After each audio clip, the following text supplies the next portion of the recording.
एवढं मोठं संकट असताना महाराज शांत राहिले, शांत डोक्याने विचार केला, नियोजन केलं आणि त्या संकटाचा करेक्ट कार्यक्रम केला. तसं आपल्या आयुष्यामध्ये भविष्यात तुम्ही ज्यावेळेस मोठे होताल त्यावेळेस तुम्हाला पण तुमच्या आयुष्यामध्ये अडचणी येऊ शकतात, संकट येऊ शकतं. कधी कधी असा एखादा गंभीर प्रश्न निर्माण होऊ शकतो की त्यामधून मार्ग कसा काढायचा हे कळणारच नाही. त्यावेळेस शिवाजी महाराजांचं शिवचरित्र तुम्ही वाचा.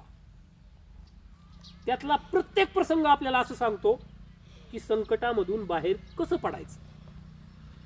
डोकं शांत ठेवायचं, स्वतःमध्ये आत्मविश्वास निर्माण करायचा, त्या संकटाचा पूर्ण अभ्यास करायचा आणि स्वतःची बुद्धी चालवून त्या संकटामधून योग्य प्रकारे कसं बाहेर पडायचं हे आपल्याला अफजल खान वधाच्या प्रसंगामधून शिकायला मिळतं. शिवचरित्र हे जगाच्या पाठीवरचं एक असं चरित्र आहे की तुम्हाला काहीही अडचण येऊ द्या, कुठलीही तुमची समस्या असू द्या, त्या समस्येवरती उपाय आपल्याला शिवचरित्रात सापडतो.